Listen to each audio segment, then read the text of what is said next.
আয়ো আয়া আয়ো, বিদেশ আইবা না, আয়ো আয়ো বিদেশ আয়ো। বিদেশ আসলে শুধু টাকা আর টাকা।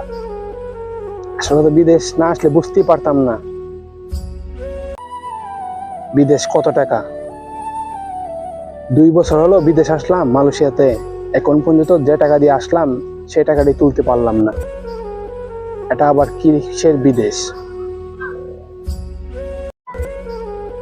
বাড়ি থেকে ফোন দিলে বলে অমুক মাসে 1 লাখ ইনকাম করতেছে, অমুক 50,000 ইনকাম করতেছে, অমুক 80,000 ইনকাম করতেছে।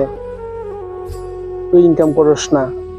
আসল কথা হচ্ছে বিদেশ আসলে বোঝা যায় আসলে তো সবার ভাগ্য এক না।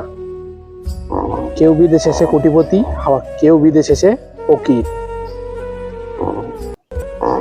তাই বুঝে শুনে আসবেন, কারণ এ কথাগুলো আমার না, এ কথাগুলো হচ্ছে আমার বন্ধুর। বন্ধু যখন ফোন দিয়ে বলে, বন্ধু 2 বছর বিদেশ হলো আসলাম মালয়েশিয়াতে, এখন পর্যন্ত যে টাকা দিয়ে আসলাম সে টাকাটাই তুলতে পারি নাই। দালালে নিয়ে গেল 5,50,000 টাকা সব মিলিয়ে। দালালে এনে দিল সাপ্লাই কোম্পানির কাজ। 1 মাস কাজ করলে 2 মাস বসে থাকা লাগে। 1 মাস যে কাজ করে ইনকাম করে হয় 2,000 রিঙ্গিত। এই 2 মাস বয়ে থাকলে সব খরচা হয়ে যায়। বাড়িতে বন্ধু কিভাবে টাকা পাঠাবো? এটাই হচ্ছে বিদেশ।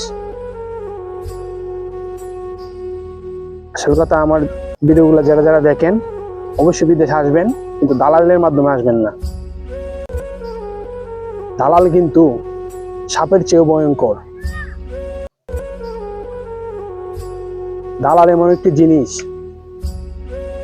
যাকে ঠকিয়েছে একবার নিঃস্ব করে দিয়েছে। কারণ বিদেশ আসলেই তো আর বাড়িতে যাওয়া যায় না।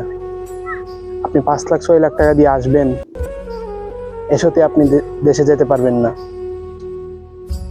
কারণ আপনার মাথায় থাকবে ঋণের পূজা। আপনি কি করে বিদেশে যাবেন? কি করে আপনি বিদেশ থেকে বাড়িতে চলে যাবেন? তাই আসবেন, বুঝে শুনে আসবেন।